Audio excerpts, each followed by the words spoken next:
Welcome to Directionally Correct, a People's podcast with Cole and Scott. Today's guest, Stephanie Murphy, VP of People Experience at UnitedHealth Group and two-time guest. Hey, Directionally Correct fans. If you're looking to stay connected to the podcast, make sure to subscribe to our Substack newsletter, watch our videos on YouTube, or listen to the podcast on your app of choice. This podcast is dedicated to you to help educate and entertain you on how to effectively do people analytics. We are a listener-supported podcast, so please consider becoming a patron. If you'd like to support the podcast by becoming a patron, you can find a link to sign up in the show notes or at patron.podbean.com/directionallycorrect. Thanks for being a listener. All opinions are our own and do not reflect those of any other organization. Is it working better now, Stephanie? Oh, there he is. Hi, Cole. Hey, What's up? There you go. All right. All right, I've got everybody. Is there a parakeet going on? You got a bird in the house? I like birds. My door is open. Should I close it? Would that be a distraction? Well, you can close it, but I want to hear about these birds. They built a nest on my porch, and I just don't have the guts to take it down. Oh, these are wild birds. Yes, these are not mine. No, they live on my porch, and every summer they come back to me. Are you in a fairy tale? Do they swing to you and do you swing back with them? When I first moved to Pflugerville, I tried to get my cable scheduled, and I lived on Craters of the Moon, Pflugerville, and everyone thought I lived in some random place, and they thought it was hilarious. They didn't think it was a real place. So maybe I am in Fairyville. I can tell you, right after high school, I worked construction and built a gas station in Pflugerville, Texas, right the main street right there. That's how I learned I did not want to build gas stations in Pflugerville, Texas. It was one of the fastest growing cities in the U.S. in 2014. Oh, you got something, Scott? I'm so thrown off. Two-time guest. We need to get you a little robe or something. What's up? You were here in the early days. Yeah, I distinctly remember last time I talked to you on the podcast. I was at my folks' place, and Cole commented on how low I sat in my chair. He's like, "Why are you sitting like the fat guy from South Park?" Well, it's funny. It does not feel like it was that long ago. But I was actually reflecting on this earlier. So, Stephanie, when you joined us the first time on the podcast, that was back when we were on the friends and family plan, of the cell phone. Nobody knew who we were, so we're like, all right, we're trying to do this. But I was thinking about it. I think I've had 3 jobs since then, and and I think Stephanie, you have had 1 or 2 different jobs since then. I'm not sure the number, and you now lead a major organization that didn't exist then, the Society of People Analytics, and we both are doing the SIOP LEC together. So, how things have changed. Have they not? They have. I would like to say I've only had 2 major jobs in my career, Cole, so I do not hold a candle to your record. It's not like anybody's trying, I'm competing against no one. What made you want to come back to the podcast? We were super excited to have you back. And I'll actually tell you this, because I probably haven't told you this before. One of the funniest things that happens to me fairly frequently, I don't know if it happens to you, Scott, is I'll be talking to someone and they'll say, "Oh yeah, do you know Stephanie Murphy?" Wow. It's like, they're saying how important and big a deal you are. And I'm like, yeah, I do. And then they don't believe me. And then I'm like, no, we went to school together. And so it's like this strange thing. I guess people just assume that, they're like, oh, Stephanie, woo. Okay, first of all, I feel like you're implying I'm not a big deal when I am. Thank you. I'm implying you are a big deal. Yeah, no, but I have the same thing happen for you, Cole, all the time. It's like, oh, wait, the one that leads the podcast and all the different pieces. So it's the same. I think it's really cool that we've got some amazing LA techers doing great things. All right, but you're still Stephanie from the block, right? Stephanie from the Roy. Yes. Yeah, it's been fun to see all the growth of all the folks in the program and Amy and everyone else. It's been great. How many tech grads do you think we've had on the podcast, Scott? Do you know? I don't know, maybe 4 or 5, I think at least. We should have a big reunion someday. It's like we got nothing else going on.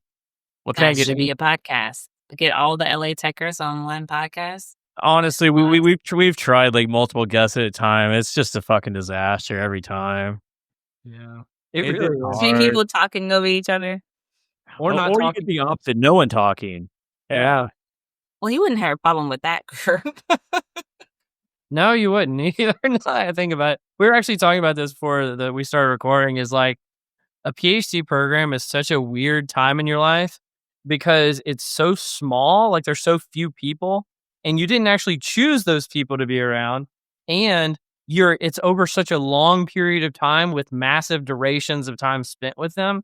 It's just like it's not a natural experience that most people have, I guess, other than maybe in the military or something. It's very strange. Yes. It's like you're forced to bond. Or you're like, Cool. I don't know if I would have chose Scott to bond with. well, I mean, who would? Who would, really? Well, that's why he and I bonded, because we didn't actually overlap. It was like, we can actually be friends. You're like, yeah, I don't know the personal history, all right? So it's just all good. Mhm. I do like my earliest memory of Stephanie was she came to my like itty bitty little like closet office in Woodard, and just kind of sat there and like we were just like chit chatting, and like I don't remember about what, but yeah, she just kind of sat there just kind of feeling me out or something. I'm not really a social person, so it was probably me being socially awkward and trying to be nice. Stephanie, the point I was trying to make earlier, I guess I made the opposite point. I didn't intend to. Is I want to say how proud of you I am. Like, you have been doing so much good stuff over the last few years. Because again, I don't think a lot of it even existed last time you were on the podcast. And so super glad to have you back. I think you're doing phenomenal work. The first thing I was hoping that maybe we could chat about before we talk about kind of what you're doing in your day job is just what's going on with SIOP and the Leading Edge Consortium, and what's happening there? When is it? And why should people be excited about it? Yeah, great question. So we are super excited to have one of the first, I think there was maybe one before this, but one of the first people analytics LECs, the Leading Edge Consortiums, is a part of SIOP. So we've got some really exciting speakers. It is not meant to be a traditional people analytics conference. It's meant to be really bringing the science in a little bit more than what you might have seen in the past, but also keeping it fun and engaging and bringing in some of those key speakers that you might have seen in other places, but also some new voices that you might not have heard. So really excited to bring a bunch of amazing speakers together on different topics, from innovation and practice to academia and science to experimental and government, a variety. There's really something for everyone to really be able to hear and learn. And so it's gonna be awesome. Yeah, I noticed that I didn't get an invite, to speak, but so I mean, it's the way it is. There was a strict advice from Cole that we could not invite you, Scott, and I have no idea why. That is not true at all. Oh man, I swear to God, and you can ask Keith McNulty, who's leading the experimental one. I've brought your name up multiple times. Like, we need to be doing more with O&A. I swear. You bringing it up on the podcast is just killing me for some reason. Scott, at some point, I would love to have a conversation with you on O&A and how much I don't like. Yeah. Okay. Well, let me toss out some of the names of people who are involved. So Stephanie and I both got asked by SIOP and the illustrious Alexis Fink to co-chair this conference, which I'm really, really excited about. I want to talk about some of the committee chairs. So for academia, we've got Fred Oswald and Sekou Burmese, both of which are previous guests on the podcast. For industry research, we've got Amit Mohindra and Misha Ann Martin, both of which are excellent in their own rights. For internal practice, we've got Craig Starbuck and Pat Caputo. Experimental and innovation is Keith McNulty and Ali Dmitriev. Government and nonprofits, we've got Kristen Sabo and Gloria Park. And for our pre-conference workshops, we've got Tunji Oki and Katie Jacobson Malekas. And so, fantastic crew of people. Again, like Stephanie said, a lot of names you may have not have heard of, but a lot of names you will have heard of. And it's going to be highly scientific, no vendor presentations, extremely fun and engaging, and in my opinion, going to be the best people analytics conference that's ever happened. So I am super excited about it. I see why I wasn't invited now. Yeah, I'm going to try. Totally. You're invited. You are invited. Everyone is invited. Do you want to talk? I mean, we can try to make it happen. I want to be invited to talk. And I can just turn it down. Oh, we're going to make it happen. We're going to have a surprise Scott appearance. I just want to make the playoffs, right? As they say. You want to be chosen in PE class? I would never be part of a group that would have me. Absolutely. So it's going to be October 23rd and 24th in Atlanta at the Lowe's Midtown. And by the time this episode goes live, the registration should be open, so you guys should check it out. How did y'all get involved in this? How'd this come about? I mean, I can tell you like the real backstory is, so Alexis, she chaired, so SIOP did an LEC, I think 10 or 11 years ago, on talent analytics is what they called it at the time. Yeah. And her goal after that happened, it was a wild success. I was there. Stephanie, were you there when that one happened? I wasn't. It was like one of the best conferences I've ever been to, if not the best. And her goal was to do it every year. And so she worked for years to try to make that happen. And apparently it was supposed to start in 2020. And then obviously we all know what happened then. Yeah. And so during that period of time, Alexis also ended up getting elected to be president of SIOP. And the pandemic, waited on. And of course, they plan these LECs kind of years in advance. And so they're finally getting around to it. And the hope is that this one is successful enough that they have it as an every year conference as a part of SIOP's LEC series, and maybe its own kind of like standalone thing. So very exciting stuff. No pressure on me and Stephanie at all. None.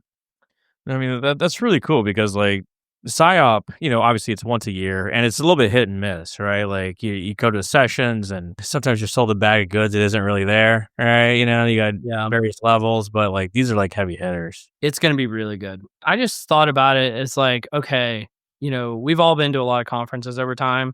8 out of 10 presentations could do without. 2 out of 10 are pretty good. Yeah. Like, okay, what do the 2 and 10 have in common? And then can we make those the entirety of the lineup? And that's really been the thought process and the goal behind how we're organizing this conference. And the other thing I would say is we have intentionally made it so that there are 50% IO psychologists, 50% non-IO psychologists. Mm-hmm. Make sure, because like one of the criticisms that SIOP gets is it's a very insular community. It's only open to IO psychologists. Nobody else is allowed. We have been very, very forward thinking to make sure that this is everybody in the whole people analytics community is welcome to come to this conference, and that it will be relevant to them and that they will learn something. So I think it's going to be very exciting. I haven't received an invite to the conference either, so just saying. Well, they haven't gone out yet. So okay. I thought I was being shafted again. No. Second time. Okay. Not yet. But really appreciate the innovation of SIOP and being able to push the needle, though. I think instead of having to go out and try to create something new, I think SIOP being willing to realize how many people were starting to identify as people analytics professionals and kind of figuring out there needs to be something different and allowing us to do this is fantastic. Absolutely. Well, on a related note, Stephanie, another new thing that has come into existence, which I still get asked questions about it all the time, and I'm involved, is the Society for People Analytics. And I've intentionally not spoken about it on the podcast, waiting for you to join us, because I wanted you to be able to kind of unveil what is this new thing. It seems to have caught on like wildfire, and it has gotten, I think, almost like 10,000 members or something like this globally. And so tell us a little bit about the Society for People Analytics, how it came to be, why was it necessary, and why now, and kind of like who's leading it and where it's going from here. Yeah, really great question. And I'll give you the kind of not very elaborate way of how it came to be. I got my job at UnitedHealth Group in 2023 and started traveling back and forth. UnitedHealth Group is based in Minnesota. I'm in Austin, Texas. So started driving back and forth between Austin and Minnesota. And there was a couple times where I would go and I have friends of the field that live in Minnesota, like Dan Riley, Nick Garbus, Mark Hansen. So reached out to a few of them and was like, hey, while I'm in Minnesota, let's all, just go grab drinks and hang out. And one of Richard Rosno's posts, I kind of posted on there. I was like, meeting with a couple of folks just to hang out or whatever in Minnesota.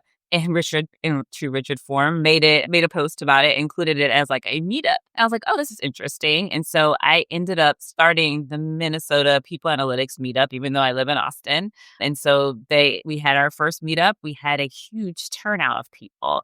And I started to realize how the community had been doing this for a while. We were such like in need for each other and wanting to share best practices and wanting to meet up. And everyone was just starting meetups. I mean, I literally was posting like just grabbing drinks with friends, and you get like 50 people and people analytics that show up to a restaurant in the middle of Minnesota, just like, yes, they want to meet with other people in the field as well. And so I just had this thought of like, we're all doing this in different ways in different spaces. Wouldn't it be great if we all aligned? At me starting the Minnesota People Analytics meetup, I had no idea where to start. Luckily, I had Mark Hansen and other folks that were willing to like say, hey, we can help sponsor and help kind of, shape some of it up. But not everyone has those connections. And so my thought process originally when founding the Society for People Analytics was, how do we create something a little consistent that allows people that want to go do this and do it in a way that they might not know how to start? They might not know where to find people. They might not know where to find community. How do we just kind of provide a list of local meetups, some best practices of what you can go do in these spaces? If you want to have vendors, how can we help support you do that?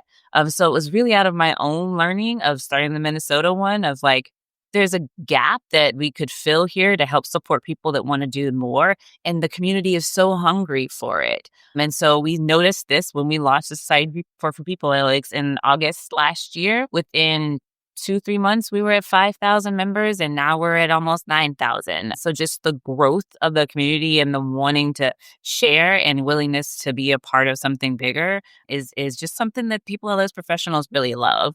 And I think a lot of it stems from the fact that there isn't like an industry, like so many other fields have like industries and degrees. And I think that not having that, having some forum where we can all talk and share those best practices has been really beneficial. And so that's grown over time from just more, and Cole, as leading our community chair, it's more than just the community piece now. We've now added pillars where there's awareness, betterment, and community. Where it's like, how do we draw more awareness to the field? How do we help contribute, have conversations about what we're doing? What is people analytics? We've got a panel coming up. I think that our main panel is focused on what is people analytics. So having these webinars and really just having the discussions and trying to figure out, what are the best practices and how do we share those? You finally get the answer to your question, Scott. They're having a panel just on people analytics to answer your question. I was not going to bring that up. Did you say question?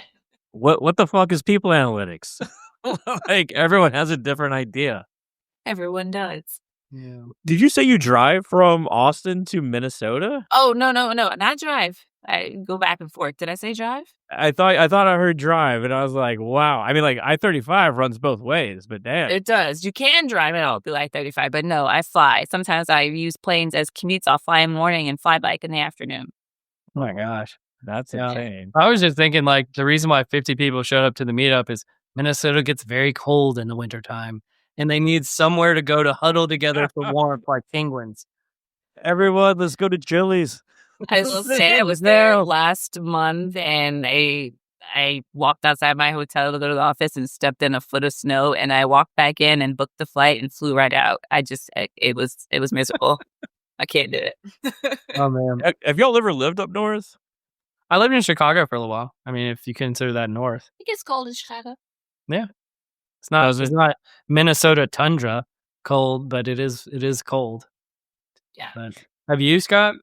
Well, I mean, I live in Seattle, but it's definitely more temperate. I mean, it never really snows, but like once a year here. It's not that big of a deal. But like I hear people talk about like things sound different when you're outside. It's that cold. Just the way things sound is just different, and the way you can't go outside without your face burning, this sort of thing. It doesn't sound desirable. I don't know if I want to find out how things sound. I thought you lived in Minnesota, Minneapolis. No, I lived in Chicago for a little bit, and then you talk to people in Minnesota, and it's like, oh yeah, it's got 30 below today, and I'm like, goodness gracious. In Chicago, it's just windy, and there's a lot of snow, but it doesn't ever get really that cold. I think this is where, like, it's like a common trope or something like that, but like the guy in the basement with the trains, like, how do you develop a hobby like that? It's because like you got nothing but time on your hand. And I think, Stephanie, you're helping these folks out. Now they can go to Applebee's and, talk about people analytics instead. They have a good time. They enjoy it. They have snow sports and all those other things. Now, granted, when it was like -13 earlier this year, everyone pretty much stayed inside. I'm trying my best not to do a Minnesota accent. I want to do it so bad. I'm just going to leave it out in there. A little Fargo.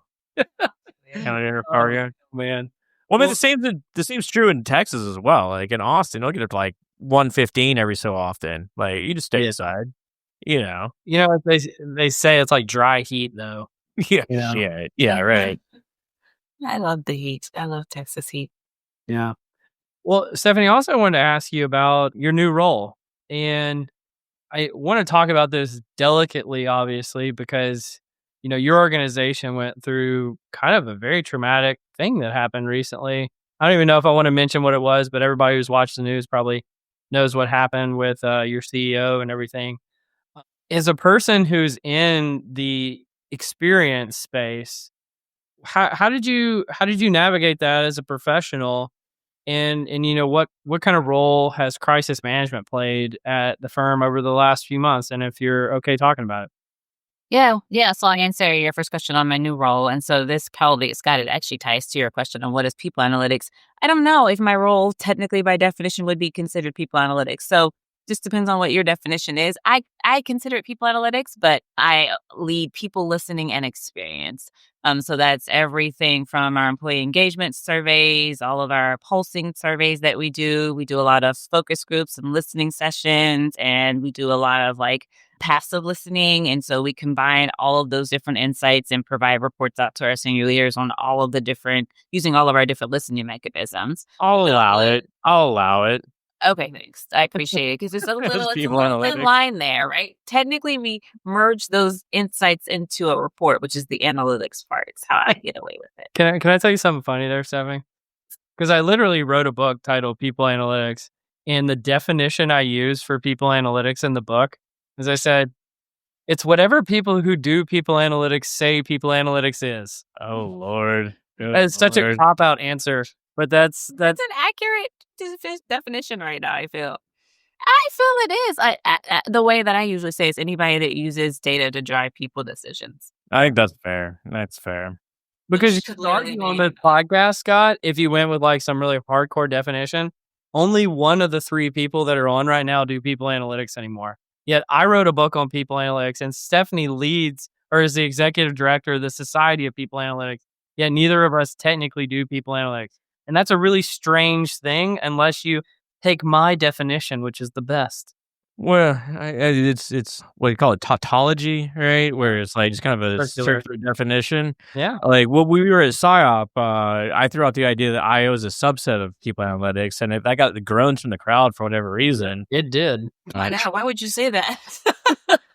Why would I say it? Because it's true. It's true. I mean, because like my sub definition is IO is anything that involves psychological principles, applying psychology to the world of work to make people decisions. But I mean, like, tell me, you disagree that IO is not a subset of people analytics? Oh, I don't disagree. I just wouldn't have said it out loud. Oh, why? Why? You got to know your It's audience. not my personality, you know. I would avoid the confrontation, but go ahead. I don't think it's particularly that controversial. That's wild that y'all see it as that way. No, it's more one of the weird things about, and this is why I try to avoid this stuff, is because there is a difference between what you do and who you are. And if people analytics or IO psychology are your identity, it's a lot different than if you just say, I do IO psychology or like things in my job. And so when people feel like you're poking their identity, sometimes they get a little prickly about it. And so I just like, you know what? I'm going to let that sleeping dog lie. Boy, like I still don't understand the ire of IO being like the inner circle of a Venn diagram of people analytics. But Sky, would you say this was a true statement? I am an IO psychologist that does people analytics. oh yeah, 100%. Interesting. I mean, yeah. I mean, like I am in the people analytics bubble for sure, but I'm in the IO psychologist subset of that. You know what's beautiful about having you on the podcast, Stephanie, is I feel like it's like a lot of times we have guests on, and like Scott and I don't like know them that well. And so it's always like, it's sort of like get to know you at the same time as like, hey, let's talk about this stuff. But since we know you really well, it's just like, let's just fucking say what we're going to say. And it's so great. I feel like I wish all of our episodes were like this. I appreciate the conversation. You all are funny. Cole I was don't not think with we are. Spur, but he's funny. Yeah, your reference is something you were talking about yesterday. Yeah. Yeah, insider. Sorry, something I forgot to reference when you asked me my question. The question about Society for People Analytics was that we do have our official board of directors, which is super awesome, which Cole is a part of. But Craig Starbuck is our president and Heather Reitman is our vice president. And so we also have a research chair, membership chair, marketing chair, a program chair, community chair. So lots of fantastic big namers that have really been helping to support the work. And then we also have an advisory board that includes folks like Madhura Chakrabarti with Insights 222, Alexis Fink, and then also Alec Levison. So just a lot of really cool folks. Al Iverson's also on the board. So just a lot of big name people, analytics people, really getting together to help figure out how we shape this going forward. As we mentioned, Cole, you mentioned it's a new society, and so we're still trying to shape it and figure a lot of pieces out. So want to make sure I added that in there. Well, one thing I wanted to ask and just get other people to hear you say, because I know I've asked you about it personally, is if this group turns into the wild success that it could be, what does it look like and what is it doing 5 or 10 years from now? Right? Because I always compare things to SIOP just because we've all been involved in SIOP. And, I think it's like 40, 50 years old, something like that. And so, but there was a point in time where I'm sure it was just like 20 people in a room trying to figure out what they were going to be doing. And I feel like sort of at that phase with the Society of People Analytics. So what does it look like 5 or 10 years from now? And what does good look like? Yeah, it's a great question. I think if I think back to our pillars of awareness, betterment, and community, 5 years from now, that is the hope is that is still what we're focusing on. Is how do we build awareness about the field, what the field is? How do we continue to have those conversations? I would also say the community. We continue to be a place where people can share best practices. People can connect with other people doing similar things, find partnerships with whether it be academics or practitioners, and start to find those bridges between what everyone is doing. And then betterment. How do we improve as a field? What does it look like? And so we've got Amit, who leads the education pillar, figuring out where are their courses in people analytics? Where are their programs? Do we need to increase? Do we need to decrease? What's the demand for it? So he's really looking into those pieces. And then Salvatore, Sal's looking into the research pieces. How do we get more science into some of the research that you're seeing in people analytics? And so maybe there ends up being a more formal kind of, magazine or pamphlet of research that comes out of it. There's a whole bunch of different ideas. Mentor programs, lots of people reach out about mentorship. So you've got, it's under Amit too, looking at mentorship programs and how to design those. And then Nachopia leading the program stuff, coming up with, do we have a mini conference? Do we not? Do we partner with other people to have conferences? What's the programs that we have? So there's just a ton of conversations about what this looks like. So I can't tell you for sure what 5 years may look like. I can tell you that there's a lot of great things in the works that will lead us in the right direction because we've got the right people in the right places to get it done. Maybe we'll have a definition by then. I doubt it. That's optimistic, Scott. We'll have a tautology by then. Yeah. Right. Okay, sorry. I feel like I bounced all over the place. Cole, did you want me to go back to your question about my job? Yeah, I did actually. I was like, well, we actually got derailed by what is people analytics. So tell us about UHG and what's going on there and why you're actually doing people analytics, not something else. Yeah, for sure. So the role is the listening piece, but also the experience side. So the cool part that I like, and in my previous job at Dell, mainly focused on listening, some assessments and research and analytics too, but mostly listening. And so in my job at UHG, I'm able to take all the listening themes that we find, and then on the experience side, figure out how do we actually go translate that into action. It's always a frustration in the listening space that you don't see the actions happening, you're just listening. And so I get the cool benefit of having the experience side too, which includes content writers, UX design, service design, feedback, UX research, all these different pieces to then go drive the change that we're hearing from our people. So if you hear one of the common ones everyone hears all the time is like career development is a top thing that pops up in surveys. Instead of just saying that's the theme we hear over and over again, on my side of my experience side of my team, I can say, okay, career development, let's go figure out how we solve for that. Let's go figure out what's broken. Where does the friction lie? How do we really drive the change? So it's super cool role. UHG is massive. For those, most people don't know, it is not just the insurance side with UnitedHealth. We also have the Optum side, which is our healthcare kind of facility. We also have pharmacists. We have clinics all over the world. And so you've got a whole bunch of just like every industry in our 400,000 team members probably exists. We have IT, we have consultants, we have finance, we have doctors, we have nurses, we have corporate. You just have literally every single industry in one company, which makes it super fascinating. But also the need to, when you're trying to listen, you have to have a bunch of different channels because you have to be able to reach so many different people. And so to your question on the crisis that we had in December, one of the things that I appreciated that my team had in place where we already started building those channels. We already were listening in many different ways. We didn't have to go launch a survey to figure out how our team members were doing. We already had the tools in place to really manage that. And so on a weekly basis, we were able to say, here's what's happening. Here's how our team members are feeling. Here's the grief that's happening. Here's how we can support. Here's what they're asking for. We already had such good mechanisms in place by the time the incident happened that we didn't have to go create anything that new. We could use the tools we already had to really keep a pulse on how our people were doing. And then how do we act on it? And so, one of the things that came up was our team members wanted talking points. So much being said in the media, they just wanted the talking points about what, how to make sure they're saying the things that make sense and how to make sure that they're talking about the healthcare industry in the right way. So we designed a system that allows them to get talking points on a regular basis based on that feedback. I really think in terms of just crisis management in general, making sure that you already have your ear to the ground and have many ways to listen to your people allows you to not have to do a whole bunch more, but continue to use the channels you already put in place to really drive change. That's fascinating. Let me ask you this, and this may seem out of left field, but we've had a few people on the podcast before that have talked about doing employee listening. Why is it not creepy to listen to people? Like, I guess the question I've always had, like, the name itself has always been like, this is weird. Like, why, like, I know some people call it voice, some people just call it like survey research or stuff like that. But it seems like as the methods that are utilized get more and more kind of like invasive or like embedded into the way that people do work rather than them opting in to sharing their own responses.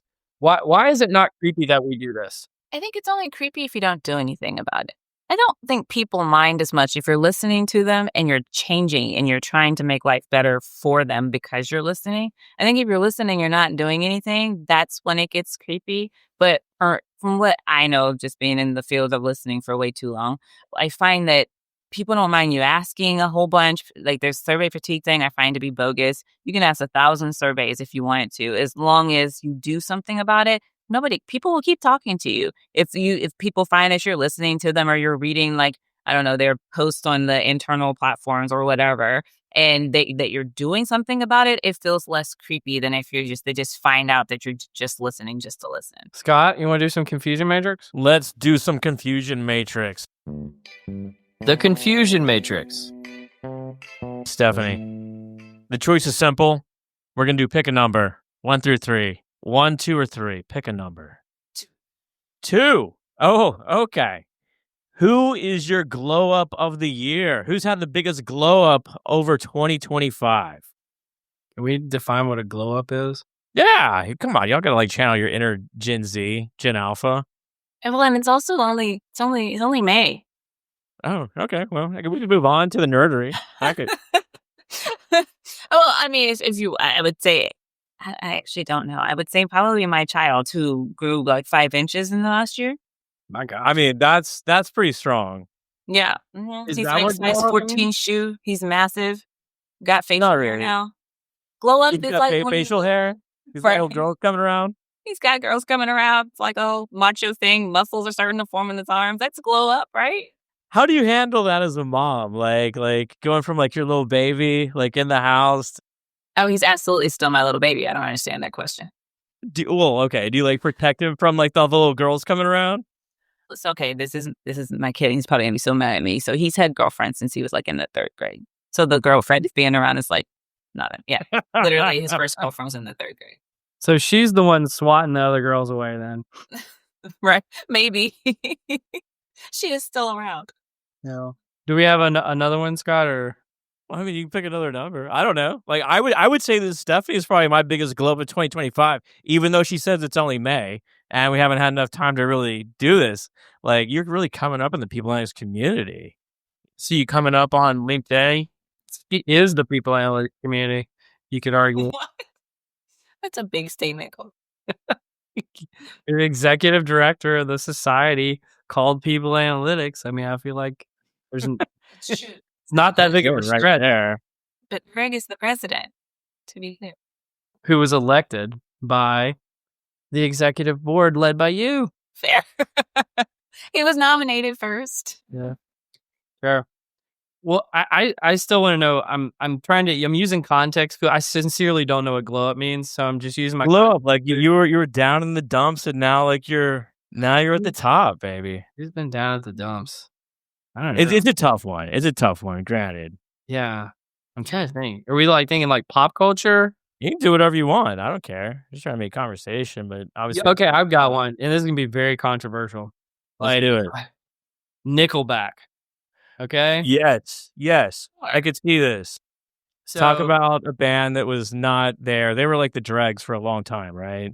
So they were very popular early 2000s, and then somewhere around like let's say 2005, it became like a joke to say every piece of bad music sounds like Nickelback, and so they were just like people just dogged on them for so long, and then last year I watched this documentary about them, and I actually felt like super bad. Like I was like, oh my gosh, they like ruined their lives. Like how bad like and what they did Documentary. and then I have to look up the name. I can't remember what it's called, but you can find it, I'm sure, somewhere online. And then I watched it and they just kept making music. And it was almost like this like triumph story of like now they have like their true fans or like the true believers are still making new music. And I was like, good for them. Like after being a punchline for literally almost 20 years, they're like out there living their best life finally. And for the thing is people who used to like talk bad about them are now like being like, you know what, Nickelback, they're actually a good band. And I was like, all right, good for you, Nickelback. So that's my glow up of 2025. I think that is a fantastic glow up. I got to think that like 50% of Nickelback's resurgent success has to do with their Thanksgiving performance at Texas Stadium when the Cowboys played, I don't know, Washington Redskins or something like that. Do you know what I'm talking about? Where they had the guy flying through the air? No one? No. Oh my God. This is great YouTube search, man. We'll link a clip in the show notes for everybody. Oh my God. Neither of you remember this. No, I don't think I saw it. Oh my God. It's glorious. So like they're singing on stage just like Thanksgiving like every other band, but they have some guy on this like Cirque du Soleil like ribbons flying through the air while they're singing like Take Me Higher, Isn't that Creed? I don't know. Is it Creed? Maybe I'm talking about a different band. I think never mind. Creed's my blow up then. You really committed to that one too. I did. They don't even know who the hell Nickelback is. Fuck those guys. Yeah. Oh man. Well, Scott, who's your glow up? Who's your glow up of 2025? I throw out Stephanie Murphy, but we'll see. We'll see if she can sustain that success through 2025. Got this. Okay, we're just nerdery. The nerdery. Yeah, where you want to go? You want to do the Halo 2 job searches, if you don't mind, Scott? This is from Caitlin Porter, Kristen Colin Lester, great friends of the pod. But they essentially did a meta-analysis, reviewing how different job seekers use their networks to get new jobs. And what they found is that high-status job seekers use their network contacts to find quality employment, while low-status job seekers use their networks just to find employment, but not necessarily quality employment. So it's kind of a different sort of way that these two different groups interact with their social networks to gain future employment. Kind of a wild sort of way people find jobs. So does it actually come, because I only got a chance to skim it, does it actually come and tell the efficacy behind, people's ability to use informal job searching behaviors and like how effective that is? Yeah, I think that's what you're getting at right there. It's like how you actually like are trying to manifest your next career stuff. And there's probably all sorts of like moderators in there as well, right? Like the sort of jobs you had previously and like what you're trying to get after future. Like you could probably find your next job at, I don't know, Home Depot, somewhere like that. I'm talking about on the floor, not in the office. Yeah, you can use your contacts to find the next highest level job that you're looking for. Interesting. I was telling someone the other day, I find that Director plus, maybe it's just in people analytics. Director plus roles, I'd always tell them you're not going to get them unless you know someone. Yeah, Once you get to a certain level, it's like it is only your network. It feels like I remember when I got laid off from Dell in 23, I definitely spent the first 3 months enjoying the pay and not looking. But after that, like actually starting to look for work, it was hard. And it was like even jobs that I felt like were beneath me that I applied for, I would get no callbacks. And I think Cole, you and I talked about this. I was like, it was very humbling experience. Like almost to the point of like, do you know who I am? Like I'm pretty good, I promise. And it wasn't until I used my network that like in my role at UHG was created. There wasn't a people listening experience role before I took it. And so I think like using my network to get the role and then design a job for me was the only reason I probably got work. If I didn't use my network, I don't think I would have. I'm Stephanie fucking Murphy, no doubt. It also makes sense, like in the like a VP, executive role, like the whole existence is to influence, right? It makes those social connections. So like being able to leverage those to get the role is almost like a pre-qualifier. Yeah. My riff on this would be is if you want to build up your ego, just source inbounds. So when people are reaching out to you and they think you're awesome and they want stuff from you and they want to do stuff with you, and that'll inflate your ego. If you want to deflate your ego, send outbounds. Say, I want stuff from you, or I need a job from you, or I want to partner with you, and you will get crushed. Just absolutely crushed. And it is a very humbling experience, of which I have plenty of experience doing. And it sounds like Stephanie got to go through that as well, and it's no fun at all. Job hunting sucks, right? Like it's a thing. So invest in your networks, people. And that doesn't mean reach out to me or Stephanie. It does mean reach out to Scott because he You 1,000%. you can reach out. You can reach out. Well, the other thing I'll add to that though was like, and again, like do good work no matter where you are, because even like I didn't reach out to the person from UHG that reached out to me. They recognized my work from another company and they were like, hey, I remember when I worked here and you did this, this, and this. We could use your skill set here too. And so also it's like making sure you leave good reputations in the places you do work because you never know who might reach out. Absolutely. Well, let me hit us with the next nerdery. Not really an article per se. It's just some interesting statistics. So I wanted to say thank you to Dirk Jonker and the Cruncher team because they published some research that just shows people analytics team sizes by the size of the organization. And I'd never seen anything published along these lines, so I thought it was fascinating. And so if you just look at, let's say, I'd say the sweet spot for companies that pretty much should for sure have a pretty developed people analytics team. If you have 20,000 employees and you don't have a developed people analytics team in 2025, you're behind, right? So if you just focus on them, only 30% of companies in the US with more than 20,000 employees have 10 plus people on their people analytics team. If you look at Europe, for that same group, only 25% of companies over 20,000 employees have 10 plus people. And if you look at Asia, it's only 17% of that is companies. And when I look at kind of some of the major research that is published on people analytics teams and what you should do and how you should do them effectively, yada, yada, yada, it seems like it's only focused on those large organizations. Like if you can't do people analytics, but if you actually add up these numbers, the number of teams that are just one person or two people or 3 to 5 people, regardless of whether you have 20,000 people or less, I mean, it's like a vast majority of people analytics teams, and there is no resources for them about how to do people analytics effectively at that size of organization. And so I wanted to get you guys' reactions to this. Like you actually have some hard data on like who is the community, what are the size of these orgs, and how are they resourced? I don't know. How did you react to this? I think it's amazing going around SIOP and just seeing all the small name companies. And like you've talked about this, Cole, like everyone is on the journey to people analytics. And like one of the things is just like foundational, like, do we have data access? Do we have like the systems in place to actually make any sort of decisions, be it, say, a dashboard outside of IO psychology, in my opinion, Stephanie, or like more sort of advanced direct sort of inferences on, say, like, predicting attrition, what have you. But yeah, like a two-person organization, it depends on like how much you want to put into it and what you're going to get out of it. But it takes time and resources, clearly. I don't know, fucking point I just made there.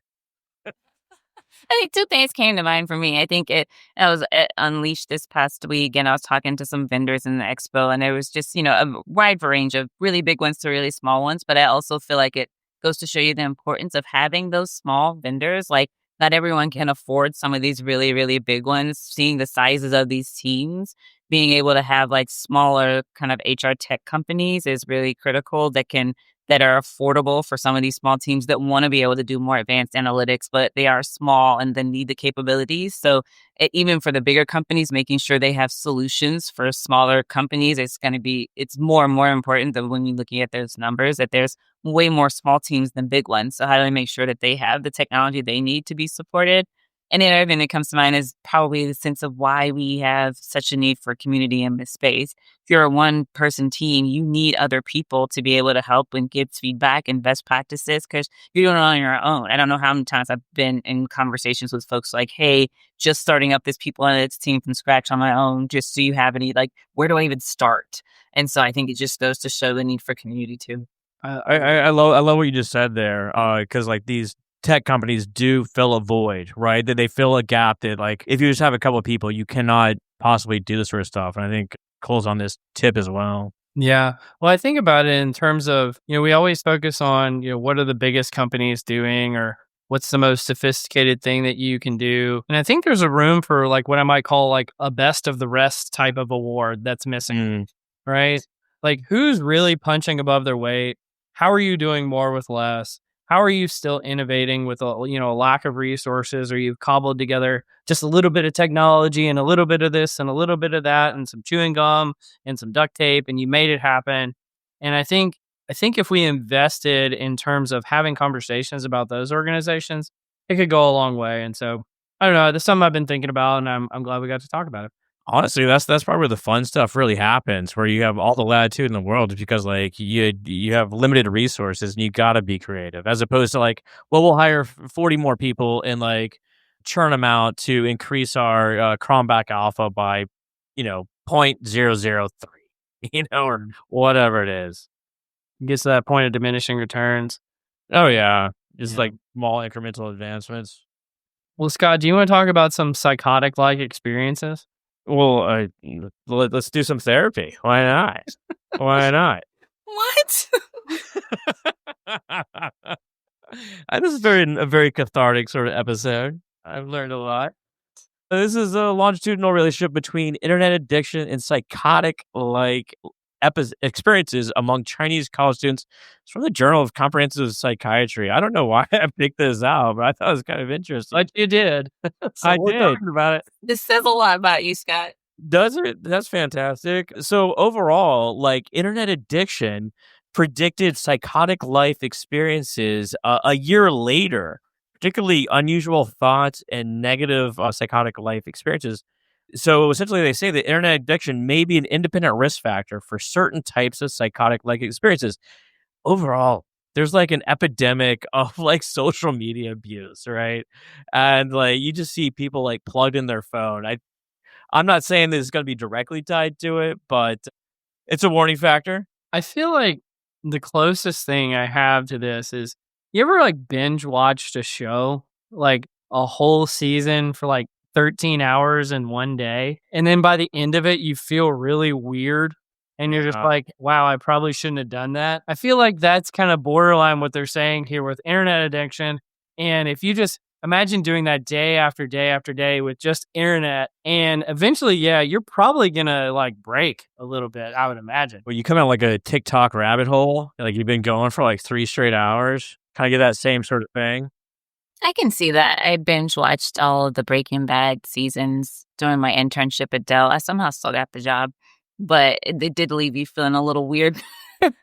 Especially that type of show, like just been watching it constantly, like with their like, boiling bodies in acid and stuff, like, and then going to work the next day. I feel like I was a little bit in the twilight zone.